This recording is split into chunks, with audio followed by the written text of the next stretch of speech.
Okay, I just started recording.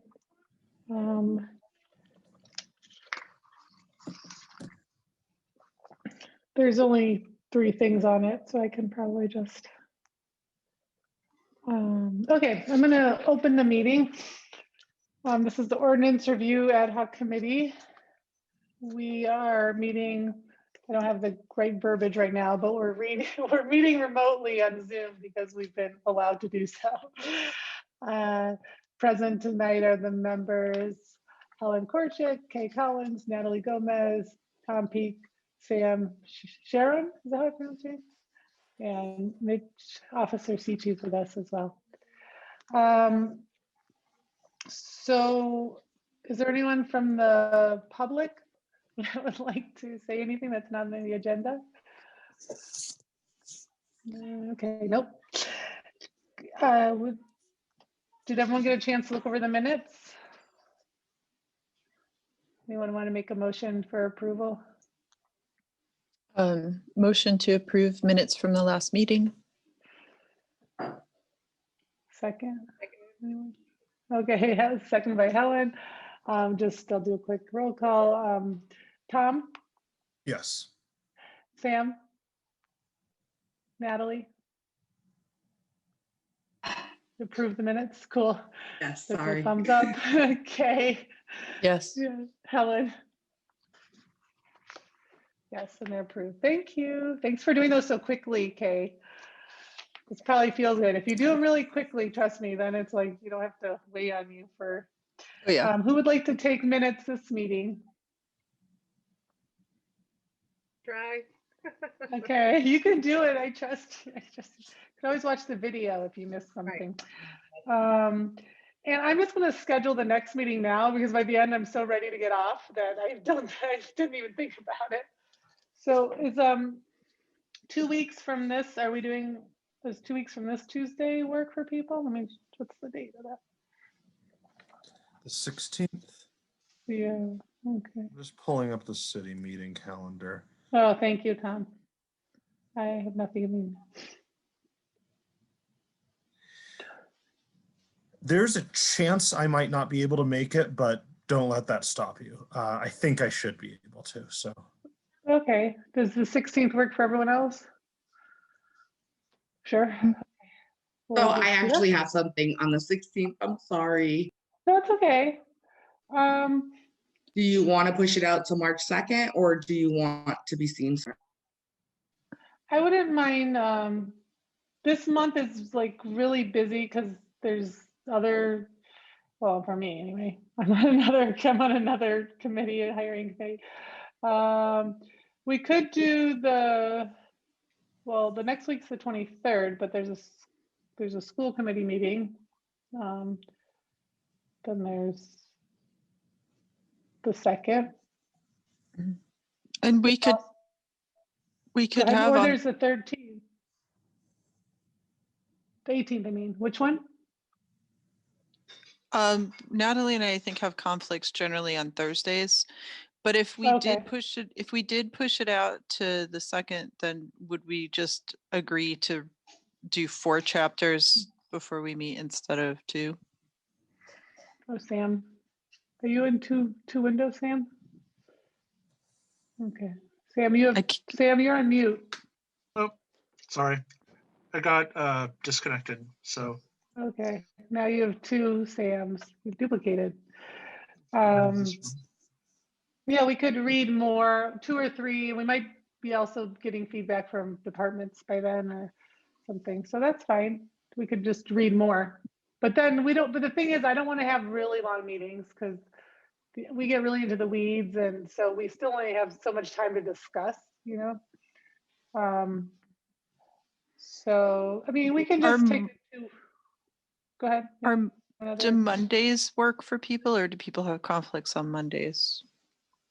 I have a conflict on Mondays. There's the 24th. I can do the 24th. Wednesday, and we don't have a city council meeting that night. Do you have another meeting, Tom? Looks like the 24th is clear for me. Yeah, it's clear for me. Oh, okay. 24th. Good thing we did that now. We might have been too brain dead later. Okay. So the agenda, if you don't have it, Natalie, the first thing on it was to review the draft letter that Tom wrote. I'll share my screen so you can all look at it if you don't have it open. There you go.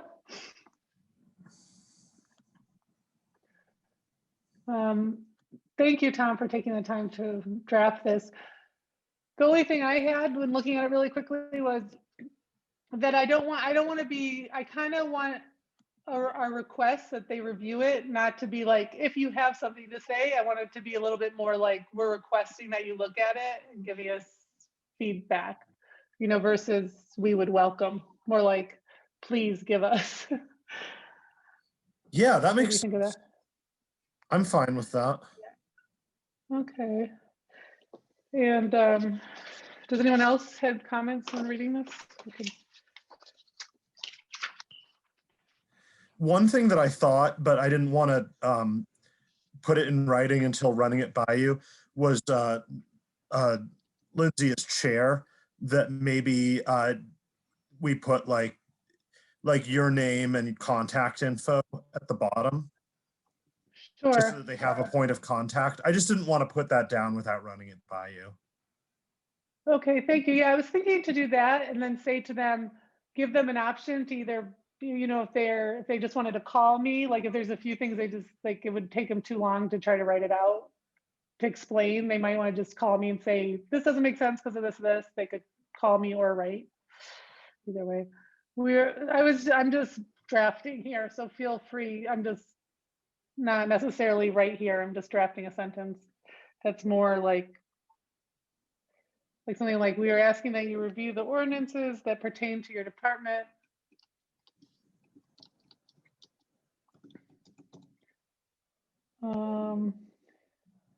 I was gonna say, like, for any kind of bias, like maybe like things to look like, are they current and relevant? Is there any areas where bias might, like a little screening?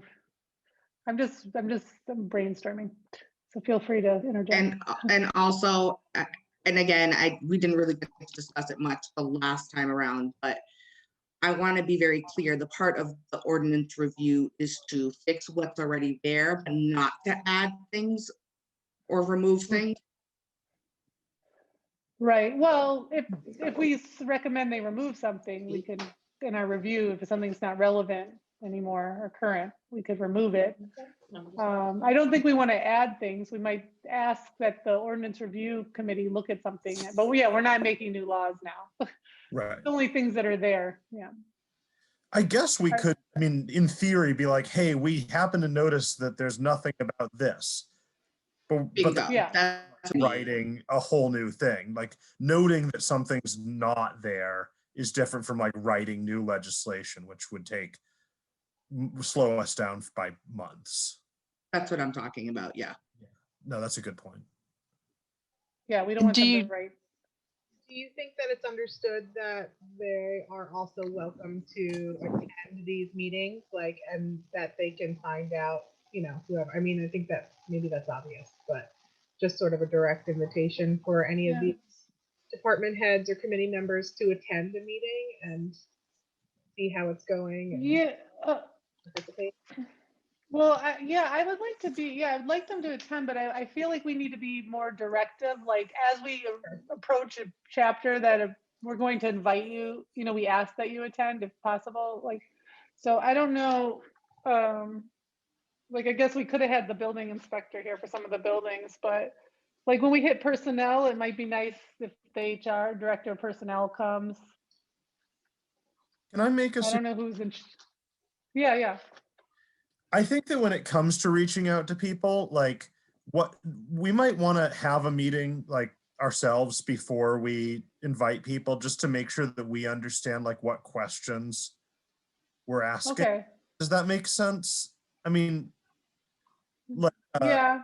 Because some of our process here is pretty, and I like this, but it's pretty like sort of freewheeling right now. We're kind of jumping all over the place and kind of brainstorming on stuff.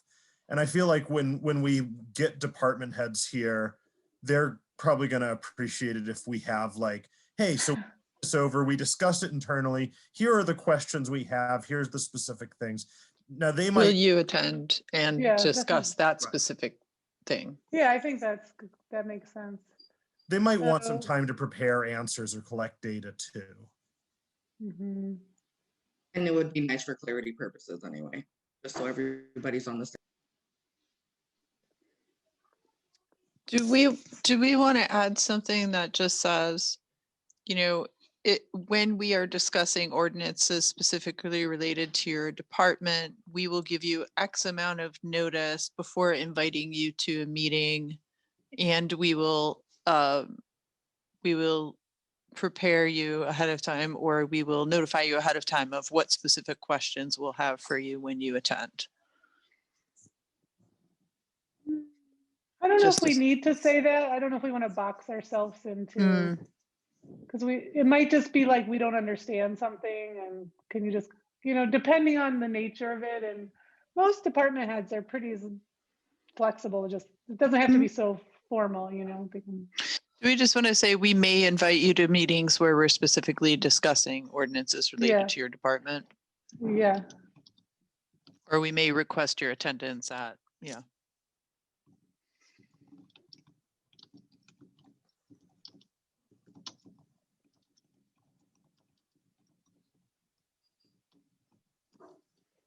we may, that, would you say that specifically? Relate to your department. Yeah. Or, specifically related to your department, same thing. Okay, so we're asking you to review or that pertain to your department to make sure they are current and relevant. I don't know if relevant, but current, you know what I'm trying to say, like they still make sense. Current, or match your practices or match current. Basically that they still make sense to them, that they still are relevant, and that if they see any areas where bias or discrimination could be. So to make sure that they are free from bias and discrimination and match your current practices, Yeah, or There'd be something like cultural relevancy or sociocultural.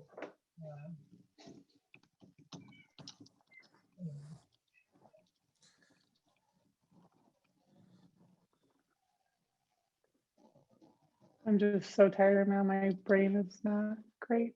Okay. Okay, so the person who's outlined.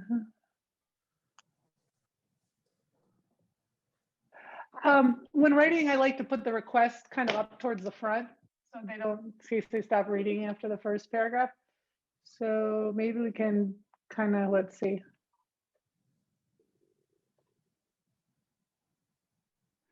I might want to move this down and this up. Does that make sense?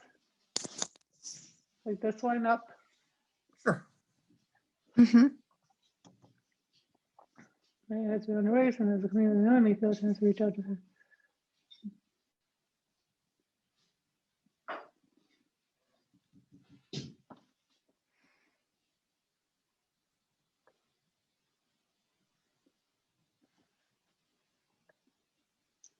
I'm just putting things in order, put in paragraph form later. I'll say, members to get a better sense of how they're already in the practice. We're asking you.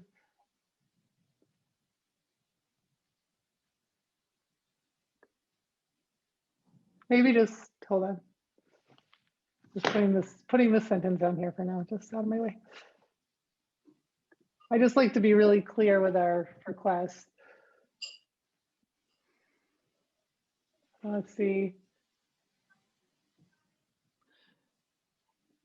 Maybe this should go here, the purpose.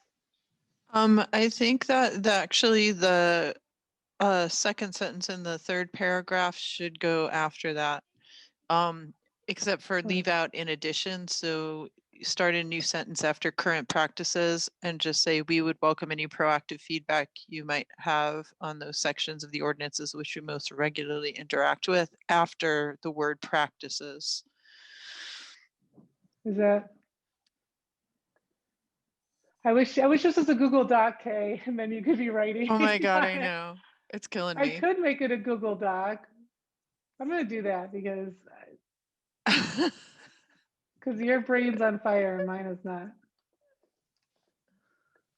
I'm gonna be quick here. I'm just gonna do my Gmail magic. Hold on.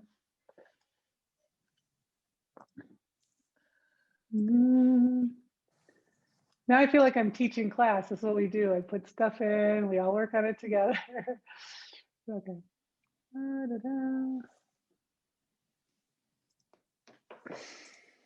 Okay, this is gonna be, anyone can write on it. I'm gonna put the link in the thing and just, I mean, everyone probably shouldn't at the same time, but if you're feeling it.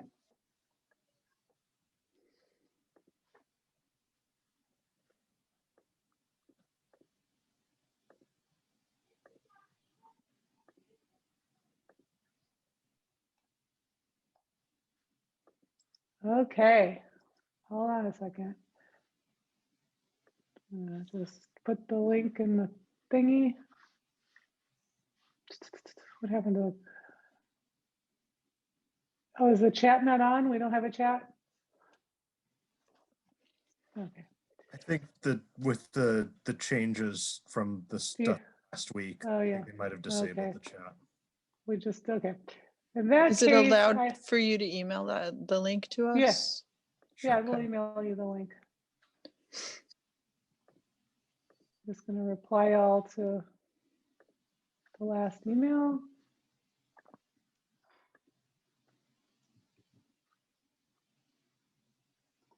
Okay, just emailed you all the link. Here we go.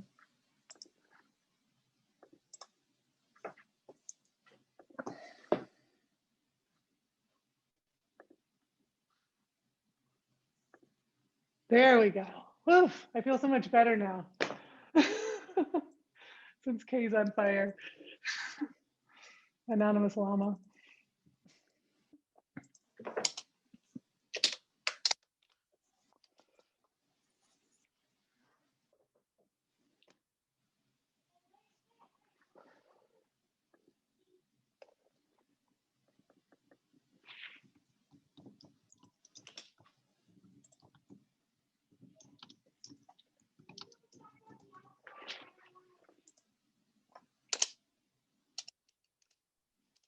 I was on mute.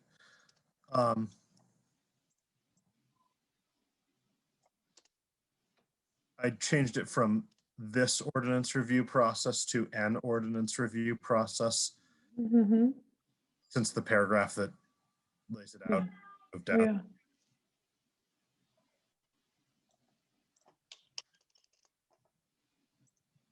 I also don't want it to feel like department heads are being like brought forward to us on some scolding stuff, which is how I'm reading it. I don't know if Okay. there's a way. It doesn't seem so. There's professionalism. I'm just saying there's like, I don't want them to read this thinking like, oh, am I in trouble? Yeah, no, that's a good point. We don't want to, maybe instead of, this feels a little long, this sentence, I like to, let's see, as a community review, we may request. I would just get rid of, we may Yeah. reach out to. Yeah, Board members. yeah, good. Well, I'm sorry, I just finally got on. I was having problems getting on. I can hear you finally. Oh, good. Good. We're just doing some collaborative editing right now. That's Oh right. my gosh, just Should we- a snowball in my window. Lindsay, should we drop certain and just use board members? Because if we say certain, that kind of has Yeah. a. Yeah, Yeah. Why don't we just say to department heads or the members of certain boards or committees? Let's leave certainty out of it, shall we? yeah. And then instead of we would welcome, we're asking you. Here, We maybe are asking you to provide any. yeah, here's a sentence. Okay.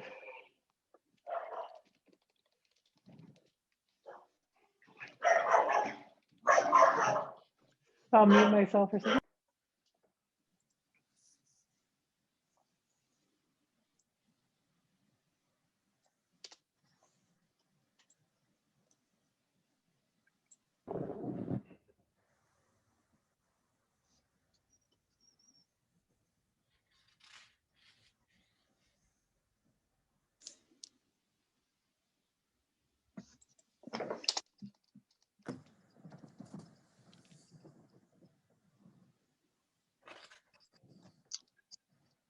Step away, I can still hear because my AirPods. I can walk all around my house, still hear you guys. Okay.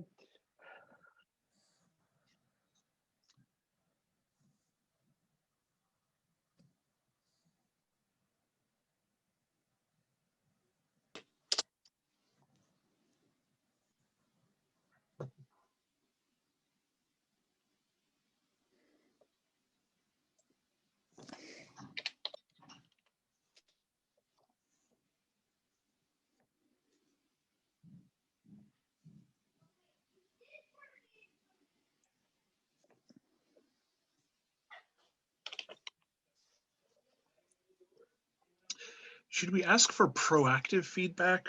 It did say, it does still say proactive. We are asking that you Yeah, provide proactive. Not proactive, just feedback, because Yeah. Yeah. that was when we Feedback. welcomed it, but now we're just saying, give it to us. Now we're just saying, It's not give it to us. proactive. Right. We're asking you to provide feedback on any sections of the city ordinances just you most regularly interact with. We're asking that you review the ordinances that pertain to your department to make sure that they are free from bias and discrimination and match your current practices. Oops. Maybe we So- can leave that because so- we haven't explained yet. They might not know we're doing it for bias and discrimination. So maybe that will be after, like in the third paragraph, when we just, right now we'll just ask them to provide feedback. So Yeah, move that. And then, yeah, just keep it short. Do So you want to switch the first paragraph and the second paragraph so it kind of explains everything at first and then we can go into it?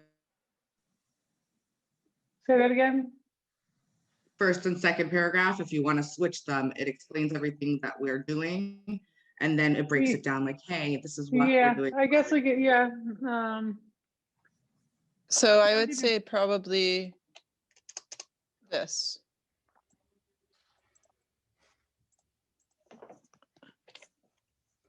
Yes, Right. good. Yeah, Natalie, I agree. I totally agree with you. I think it's good to have Yeah. background ahead of time because not everybody knows what we're up to. Yeah, the background is good.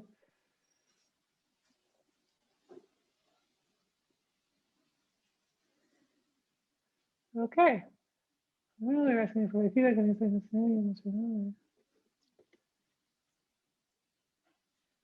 So now this makes sense. Like the, yeah.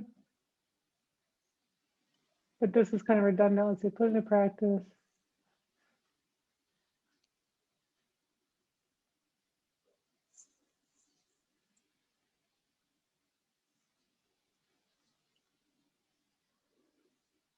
Maybe we are asking that you provide feedback on these sections of city ordinances you most regularly interact with an eye towards. Removing systemic bias. Yeah. And making sure they line up with your current practices.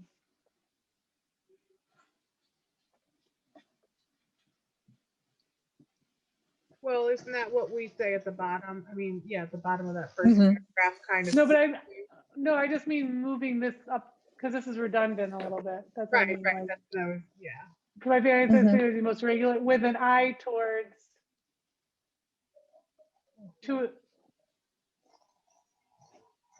we are asking the most regularly interact with to make there we go. Oh, yeah.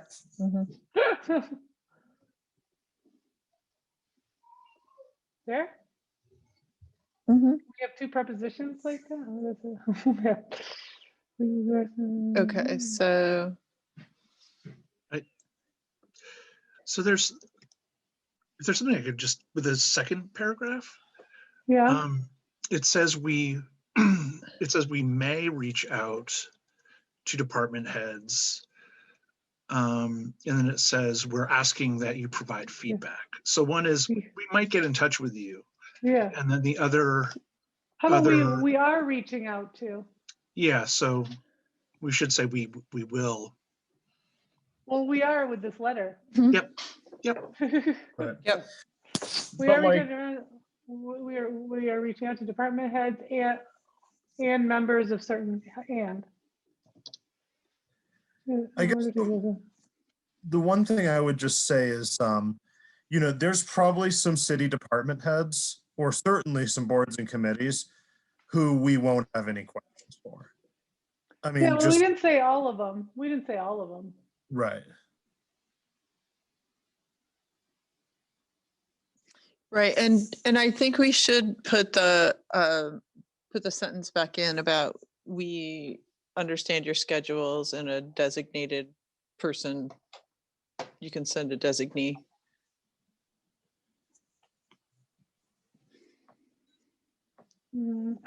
Yeah, I mean, I think when we actually invite them too, we can, we may That's invite true. your attendance or a designee. Right, this is just serving as a notice too, right? Yeah, yeah. Mhm. Be ready.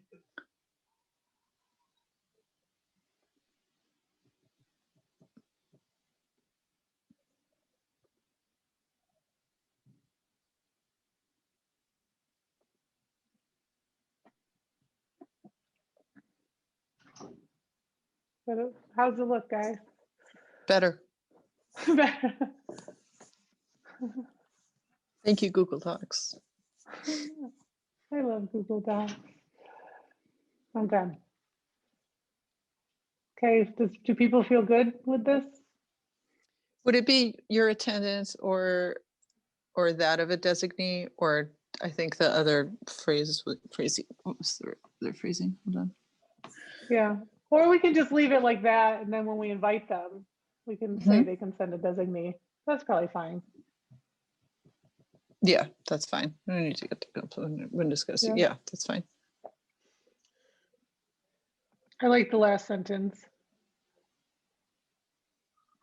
Mhm.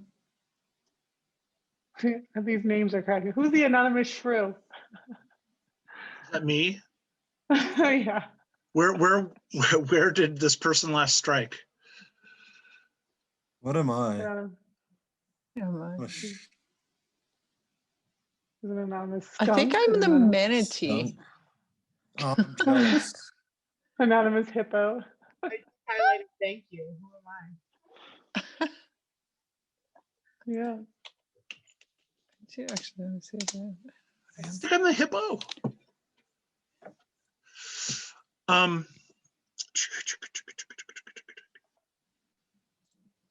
That's true, I think is the best one. Are we good? I'll Yep. let you just, okay. What if I sorry, but I think we Okay. could drop the whole part that says, in order to get a better sense of how city ordinances have been put into practice. What if we said, we are reaching out to department heads and members of certain boards or committees to solicit feedback on any sections of the city ordinances you I most like regularly that. I like it. Nice. Yeah. Good. Do it. Shrew or skunk or whatever you are. Hippo, Hippo. Did you anonymous animal. So I just want to know what I am. I don't know if it tells me. I think you only can see what I am. That's all. do Sad. it? Which one are you? What color are you? Purple, orange, or pink? I don't know. It doesn't tell me. Oh, does it? Oh. Are you typing now? No. This is not a critical thing. I'm like, I want to figure out everyone's animals. Whoever typed hello at the bottom is a Yeah. llama. Oh, excellent. I am the anonymous llama. Fantastic. Love it. Solicit feedback is the shrew. So I'll oh, that's me. You know, all of our animals in the minutes then, right? Okay, yeah, put that down. Please make sure that's in the minutes. Okay, are we good now? Yep. Good. Okay, cool. We'll stop the share. Oh, thank you. That was great. That was fun. Was that fun, Mitch, to watch? It was interesting. So the next part, the next thing on our agenda was if there was any findings based on questions that arose from our previous meeting. Then I did talk to Mayor LaChapelle, and they were surprised to hear that there was no term limits to the Council on Aging seats, because in fact the way it is in practice is there are 3-year term limits. So we'll add that to we uncovered something. So there's that. With the licensing and permits, I didn't get any data yet, but Lindsay in the mayor's office handles liquor and cars, booze and cars. And then Barb handles fishing, hunting, marriage, dogs. So I'm not sure what kind of data we want on those topics, or if we want data or not, but those are the different people. I'm gonna definitely make a note about the Council on Aging that we should add the 3-year terms. Yeah, that seems like a good one too. Yeah, I actually think we found a couple good things last time. Yeah, no, we found a lot. Those are just, open questions. Yeah.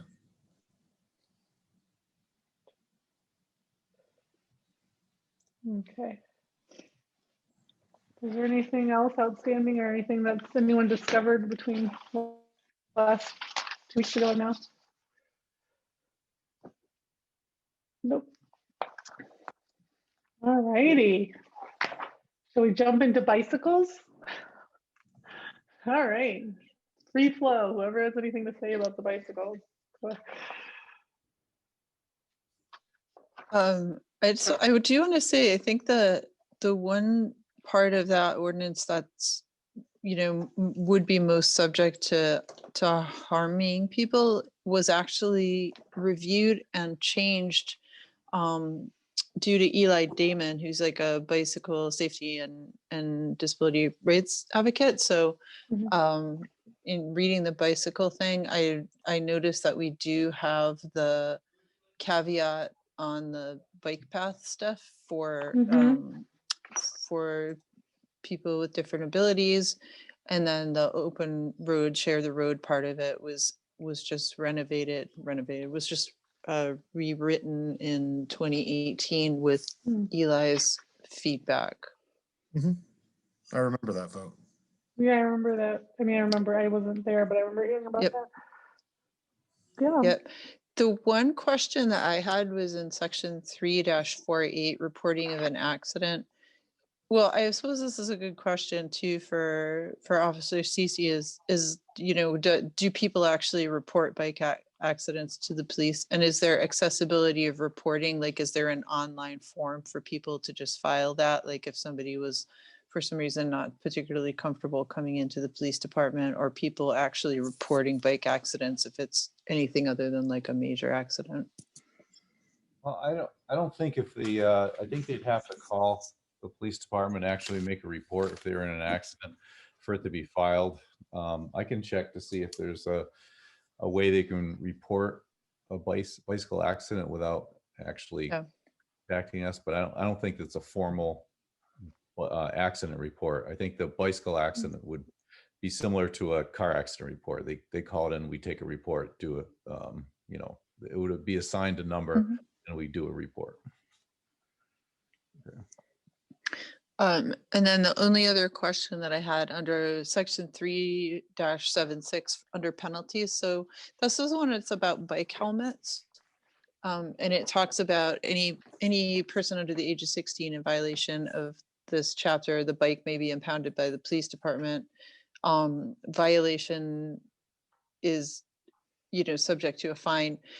I'm just curious if there's any, if the city has anything in place where, like, if somebody is checked for not riding a helmet, that's a kid, like, can they not afford a helmet? And is there a way to provide them with a helmet if they can't afford one? Can I answer that? Yeah. The Safe Kids that I've worked with a lot in Northampton, yes, we can provide helmets. They usually have programs to provide helmets, child seats, a whole bunch of things. So the answer is yes. Okay, so that's not exclusive to Northampton. No, that has to do with the Safe Kids program. So there's plenty of grants and different avenues to get bike helmets for kids. Awesome. Natalie? But I wanted to just go back to 3-1. As I was rereading it and it was talking about, You're muted. You're muted. that's weird. There you go. Okay, well, I guess my space bar doesn't work.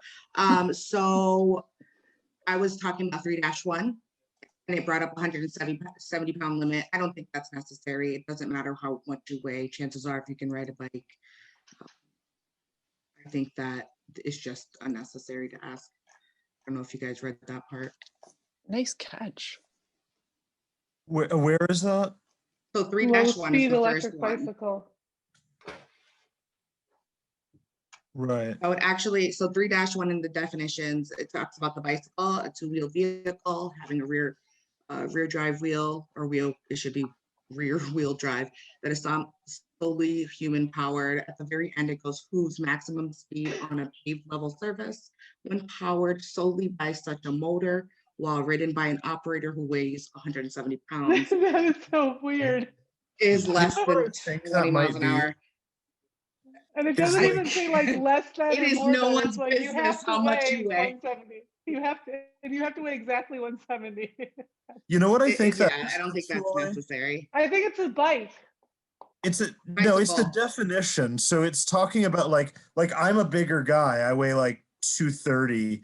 And if I were to ride the same e-bike, it would have a different maximum speed, right? Because I'd be weighing it down a little bit than some. I mean, I think it's just there to define, because we don't want people. There's some of these e-bikes that are. Which they did speak on. So if you look at the definitions, they break it down really well. But Mhm. maybe that's why they did the 170 pounds. But because we don't know, maybe we should look into that a little more. But that does make sense as far as like our weight and how fast bikes can go. But for me, it's just Right. Like just 20 miles per hour is just 20 miles. Right. I think that's enough. Yeah, exactly. I think that's. Yeah, I don't have a problem with looking at that, but I do think the USC Yeah. 25B, I think that this is saying, like, you know, this is the definition, like the US, like Department of Transportation definition of a low speed electric bike. For it to be low speed, they need to determine like sort of what the real, like, if ridden by a sort of average person, how fast could this thing go? I think is the reason they have that there. I don't think it's saying that like I, as a bigger dude, couldn't be allowed to ride the bike. Just as long as I don't have to ride faster. And really, that's the point we're trying to make, right? You just don't want to be over a certain miles per hour, right? Yeah. But this is just a definition here. But even that, it just doesn't make sense. Like It's they would only be 170. it is the definition It is the verbatim. definition, actually. Yeah. I just looked it up in the Cornell Law School Yeah. legal information, and that's the actual definition of a low-speed electric bicycle. Yep. So, Weird. yeah. So it's not something we can really. It is. We're not making a law on that. It's just it's defining that. It's a weird definition, but maybe it makes sense to Sam because he's a lawyer. It doesn't make any sense to me. It's just, It's just that I think they're just using the individual that weighs 170 pounds as an example. Do you see my screen? Yeah.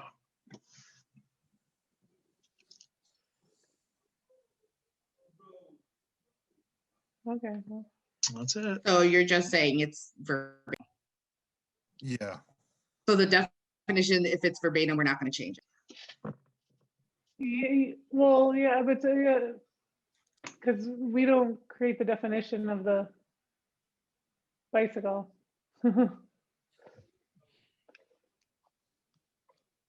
I mean, It's not in our law, it's just in our, I mean, the defining terms, I guess we don't define it. It comes from legal 15 US code 2085. So we're not the origin of it. So I guess we can't change it. Right, it's not an ordinance, it's just. Yeah, it's not an ordinance, it's just the definition. can we back up for a second and just make sure, like, my understanding of this, and I just, if anyone sees this differently than me, then I'd like to know that, is that like there are some electric bikes which are not low speed and which could be not appropriate for riding on the bike path. I believe that that's where this definition even comes into play, is to say that like, yeah, you can have like a pedal assist electric bike on the bike path, but you can't have like something with throttle some souped assisted. up crazy motor and Mhm. throttle and whatever. Because you see those things. I see them. I live on Holyoke Street, and I see them sometimes in the summer, like going down the street. They can go really fast. Yeah.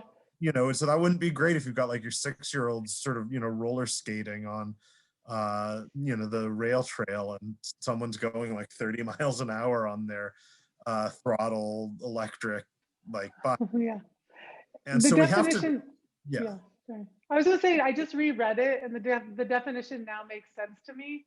If we look at it as descriptive, not prescriptive, it's just saying that a bike that has someone that's 170 is gonna go, it doesn't go more than 20 miles per hour. It's just describing how the bike works. It's not prescribing. It's not saying you have to be a certain way. It's like the bike, this is how it works. It doesn't go more than 20. So now that I read it that way, it kind of makes sense to me. And I feel like that's a great example of how we need to reword stuff so normal people can understand it in a way that maybe, you know, that they don't have a lawyer, Yeah. a police officer present to explain it. I feel like Yeah. if that's all they're trying, I mean, yes, it's a definition, it's not a big deal, it's not part of the ordinance, but we also want people to understand what they're reading. Yeah, I agree. Unfortunately, some of the sources we use, we can't. Can we add a notation to something like that? I think, I mean, I think if it were in the ordinance saying what we could or can't do, but since it's describing a vehicle, that I don't know that we need to do any, I don't feel like we need, personally, I feel like since it's in the definitions and it's defined by another body that's not us. If it was in a prescriptive area that was telling us what we could or couldn't do, but. I agree with you, Lindsay, on that one too. Yeah.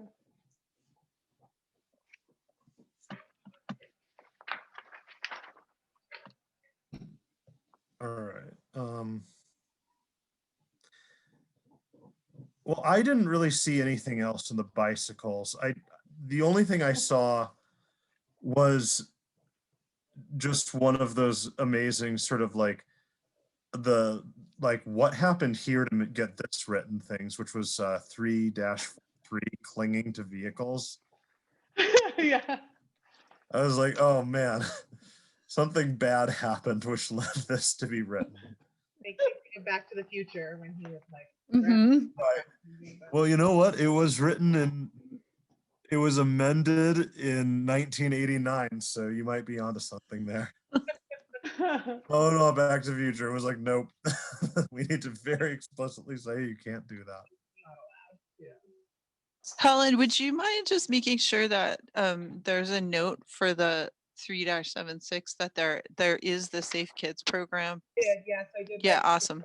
Yeah, I just think that's good to know yeah, absolutely. and have documented. Right. I mean, there's also, I don't know if I could throw this into the document too, going back to that briefly, that there are often, or maybe it's the same program actually, but through a lot of health insurance providers, there can be ways of, I don't know, getting in touch, and you can get helmets and booster seats and car seats and things like that. So bike helmets was definitely one of them though. Officer Mitch. Yeah, I have Yes. a question. I'll go you too. Go ahead. Can people in the community proactively reach out to that program if they have a kid that doesn't have a helmet? Yes, you don't have to be a member. Ticketed. Oh yeah. We used to do, they used to have a program out of Bay State Medical Center. So I don't know if that is still the center for where we contact. There's safekids.org. I was just looking up on my phone. So we probably have to reach out to safekids.org to see who the nearest representative is to get a hold of.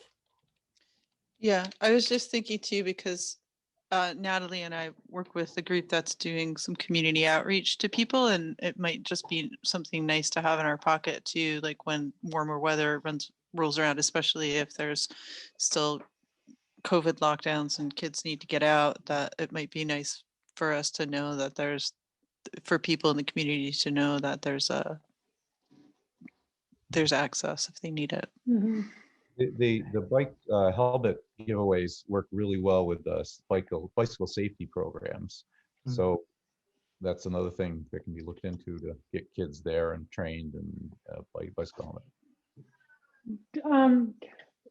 Do you know if this, have you ever given a fine for someone not wearing a helmet, or do you know how often this is? I'd have to check, but I don't believe it's really enforceable. I know the law's there, but there has to be an enforcement portion to it, and I'm not sure how. I'm not sure if Easthampton attached an enforcement to that. Yeah. I've never given out one. Yeah, because I guess be a warning of some sort too, right? Like, yeah, warning and helmet on, like. It would be good to be able to have something to hand out to people, like if you did run into that, right? Like if it's a kid riding without a helmet and they say, "Oh, I don't have a helmet," be like, "Here, go get yourself a helmet, kid. Mhm. Here's where you can get one." Yeah. Oh, a ticket with where to get one on it is what you're talking Not a about? ticket, like a little card, Yeah. just like an info card.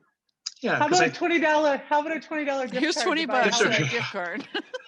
because kids are going to be the only people that get stopped for that, right? Because if you're over 16, you don't have to wear a helmet. Right. You know what? I guess this is something a good issue to talk about, is that when there's these penalties that aren't really used but could be used, that's a right place for bias to happen. And it could be, so yeah, it's just, because it could be like this kid's being obnoxious, or someone has a negative reaction to a kid, so they get, the $20 ticket goes, but this one, it's just these fines that are kind of on the books, but like no one really enforces. I just find right for being not applied equally. Yeah, So and just to sort of build on that, like if you have like if it's not enforceable, I think that's something that should certainly maybe be in the report at the minimum, just to say, we looked at this, it's not clear that this is enforceable. We should probably either make it enforceable or get rid of it, right? Like it's sense having unenforceable things on our ordinances, right? Right, like maybe, you see all the sections that are removed and everything, maybe you include in the ordinance some information on like Safe Kids and where these helmets can be sought after.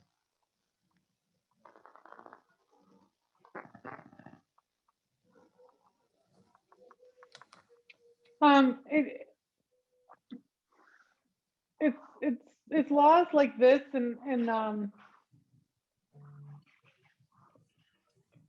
yeah, that just like when you hear horror stories of towns, like I think there was a city in Florida, Coral something, Miami Gardens or something. There was a whole story on the police department there, and just the amount of enforcing they were doing of, I'm not saying this about our police department, say that when there's things like this that can be applied as you choose, there were laws there that were systematically being used towards a certain community. So when you have something, you know, these kinds of things that aren't enforceable but could be, we just set ourselves up for those kind of dynamics.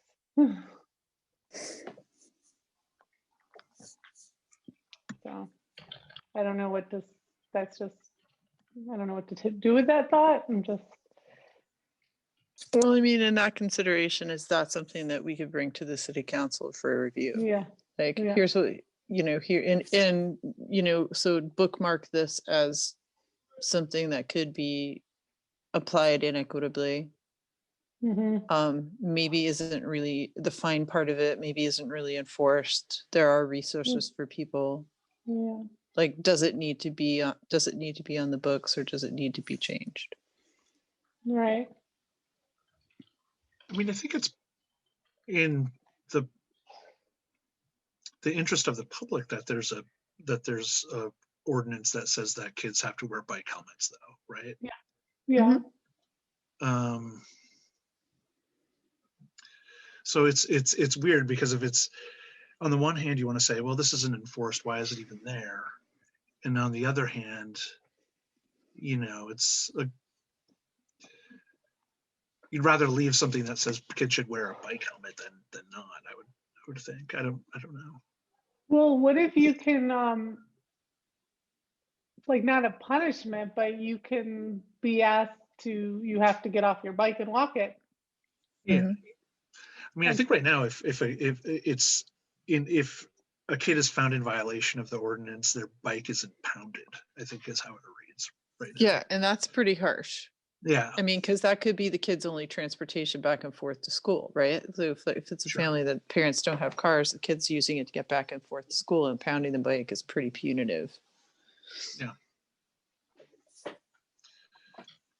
And a lot of times under the age of 16, it's, you know, yeah, like I'm just thinking there's a kid on my block that the parents are just, they just don't enforce the helmet, you know what I mean? So he just, I think he has a helmet, he just doesn't wear it. So like, I'm just,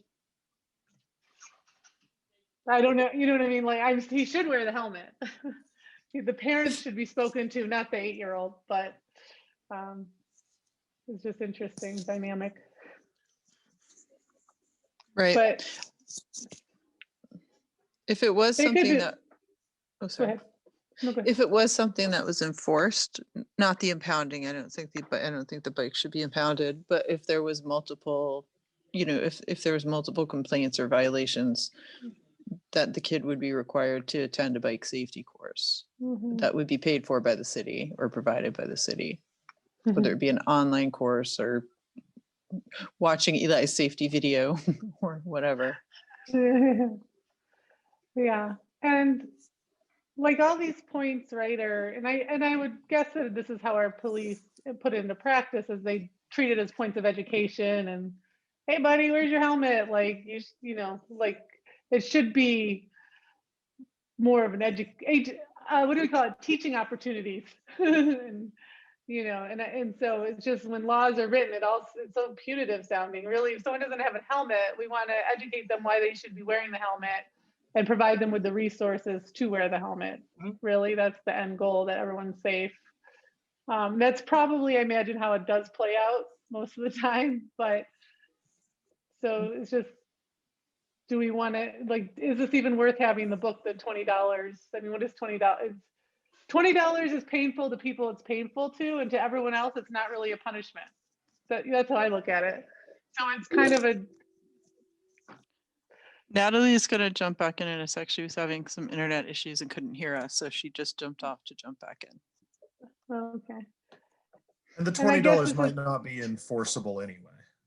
right. So maybe we should, yeah, we'll just, let's just mark this one to be looked at and kind of keep that in mind as we go forward of things that are unenforceable or things that are like something that's like $20 that's not a problem. Like for someone else, it's like, ugh, there goes my, whatever, my beer money for tonight. And then someone else, it's like a pain point, like there goes groceries, then it shouldn't even be like a fine. What's the point? Yeah. Okay. I mean, I certainly don't have, we don't have to, I don't think, come up with like a fully fleshed out idea, No. like alternative to each of these. We just need to identify like, this is something council should probably take another look at. And here's why. Yeah. And here's why. And we might find a theme. That's why I brought up to just like, okay, we're starting to see a theme. And these laws fall under this theme, like really easily to apply inequitably, depending on just who you're friendly with, who rubs you the wrong way.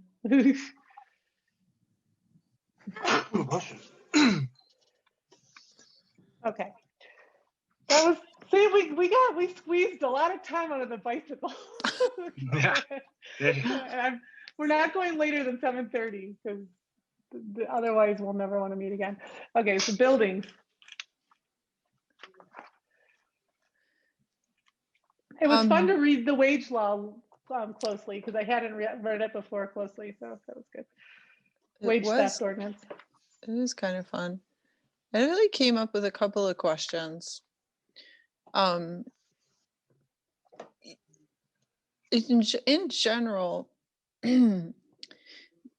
well, I'm going to do the shorter version of it first. We're good. The veteran status has a ton of gendered language, and that falls under what we were talking about removing gendered language in general. But one thing that I found interesting reading through that is it's talking about honorable discharges. Like you wouldn't be considered to count if you didn't have an honorable discharge. And let's just say from an LGBTQ perspective, there are people that were dishonorably discharged for being gay or trans from the military, and that hasn't been resolved yet. So this is what I mean about something that on the surface doesn't appear to have bias, but if you are somebody who is a veteran who, let's say, was dishonorably discharged or just discharged, not honorably discharged from, I forget what the discharge parameters are for being trans, like we know in the last 4 years, like this is a recent thing, like Trump kick trans people out of the military. Yes, now the new administration has allowed them to serve again, but there are going to be people that are like, I don't want to serve again and still have a less than honorable discharge. So they wouldn't count toward our, employment of veterans quota, right?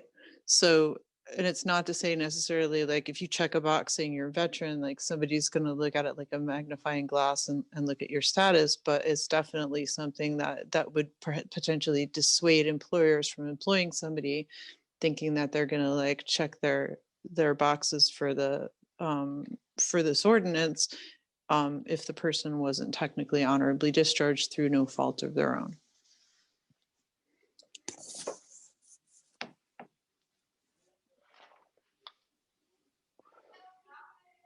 Very good point. And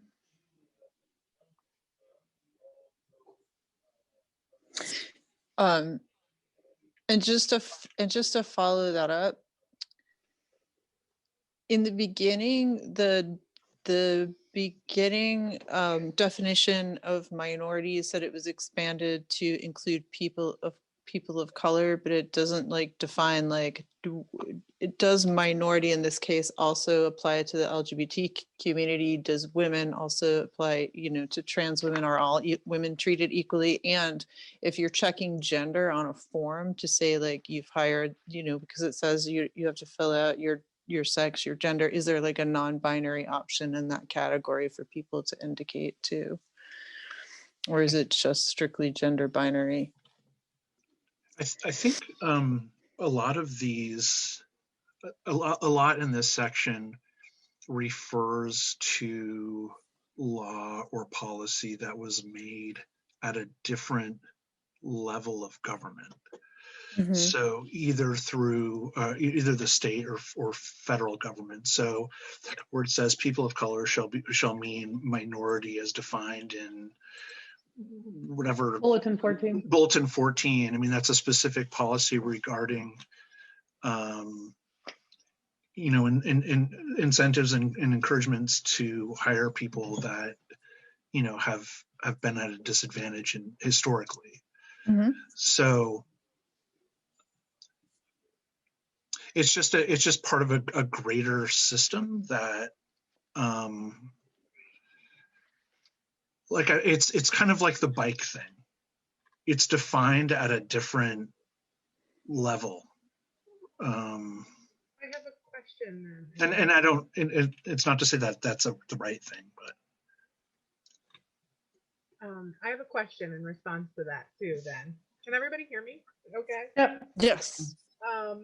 Is there room then to, if we have this section with definitions generally in these ordinances, is there the potential to add definition that would say for our city ordinances? We expand it to. Exactly. We extend it, people or of color or minorities is expanded to include, and then we can specify what that means. Women would be expanded to include, right, trans women, and just like what all of that might mean. Is there room to add those definitions or suggest the adding of those definitions to the city council? Tom? I believe so, yes, because this is a local law. We can write whatever definitions we want. I mean, of course, when you're working with contractors, they might be gathering their own diversity statistics, and if they diverge in meaningful ways from what they're gathering, that might make it a little bit more tricky, but that's not necessarily the end of the world. What I will say, and this is, I wish I could elaborate more on this, but I remember this ordinance very well. I remember it was Councillor Zaret who put it forward with the support of the Carpenters Union that has been advocating for things like this. And I recall, I would need to ask Owen about exactly what happened, but there was like a lot of back and forth with the city attorney about something related to this diversity stuff. And so I wish I could elaborate more than that, but I don't remember. Can we put that on your homework list? And you can I'll share call it? him. I think I'm planning to talk to him later this week anyway about something unrelated. So I will make sure to just see if I can't jog his memory about what, like, is there a reason why these specific terms were used? Would it be an issue if we suggested slightly different terms, etc.? Yeah.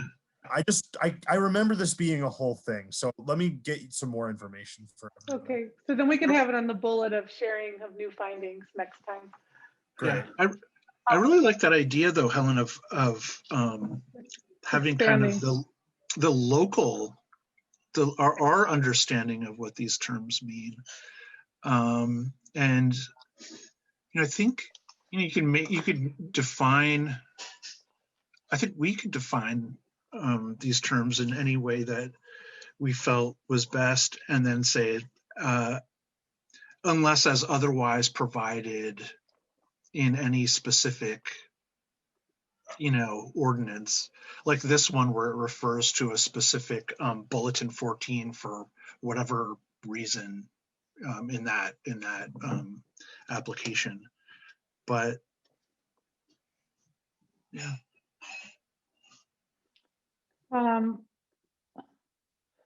I don't know if this is going to be relevant, but are you attending, Tom, on February 17th? I just got something from the Carpenters Union, and Congressman McGovern is doing a diversity in construction meeting that I'm attending. Cool. So, what? Did you get that? I don't recall getting it, but I will go back and check.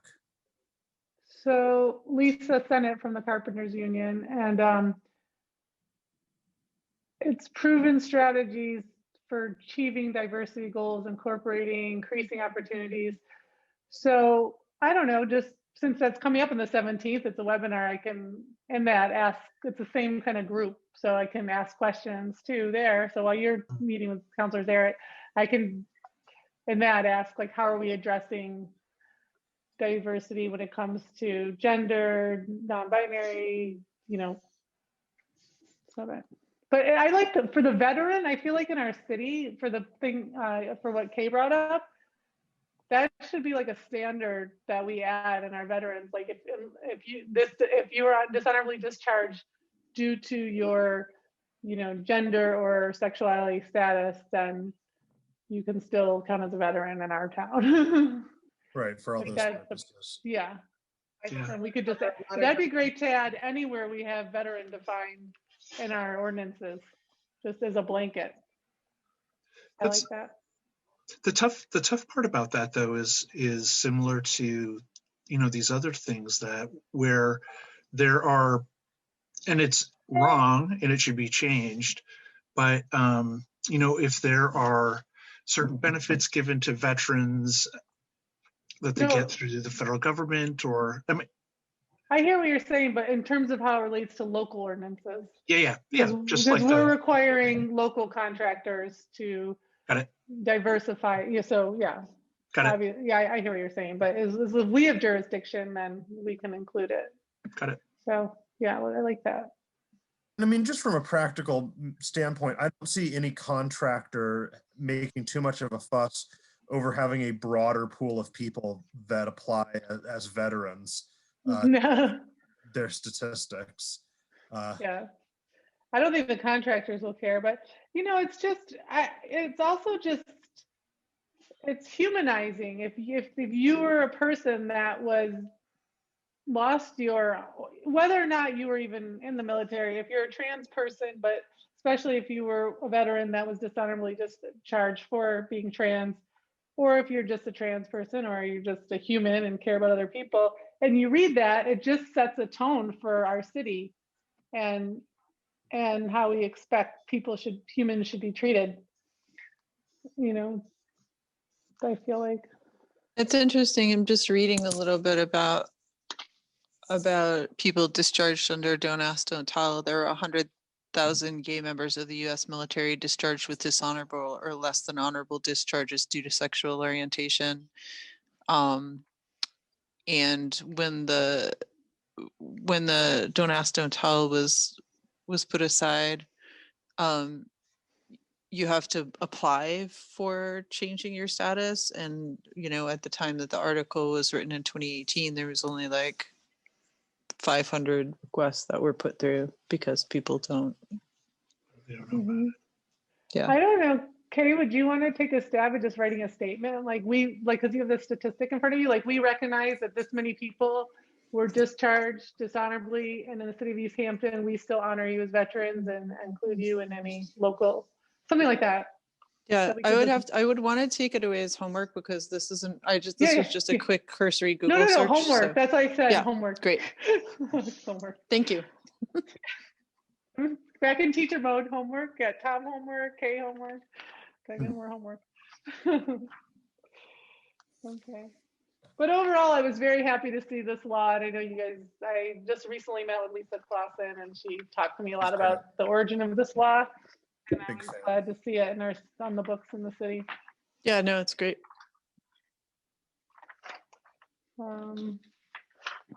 Anything else in this section?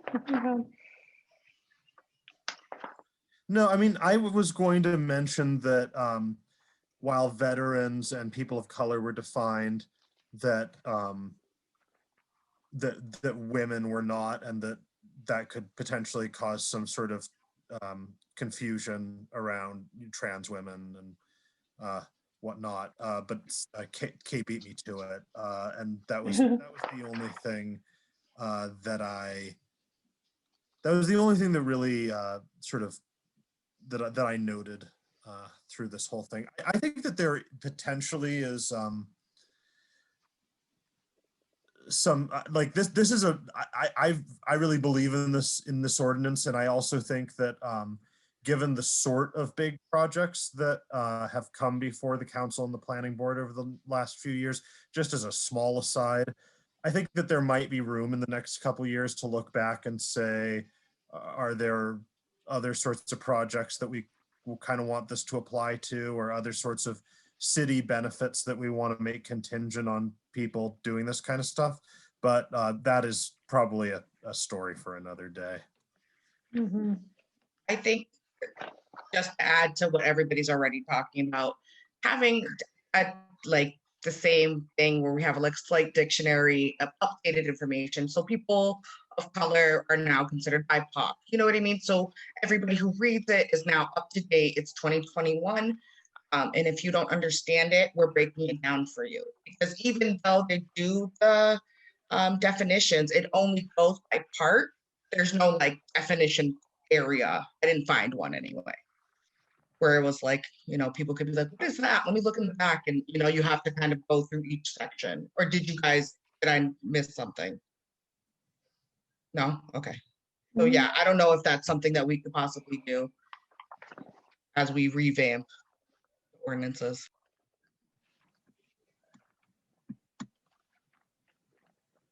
Yeah, and Natalie, I don't know if you caught the part, but we were saying, you know, Sam was pointing out that, you know, there's a reference to a state law that defines minorities in a certain way, but there's nothing saying that we can't say, you know, and as a city, we expand that definition to whatever.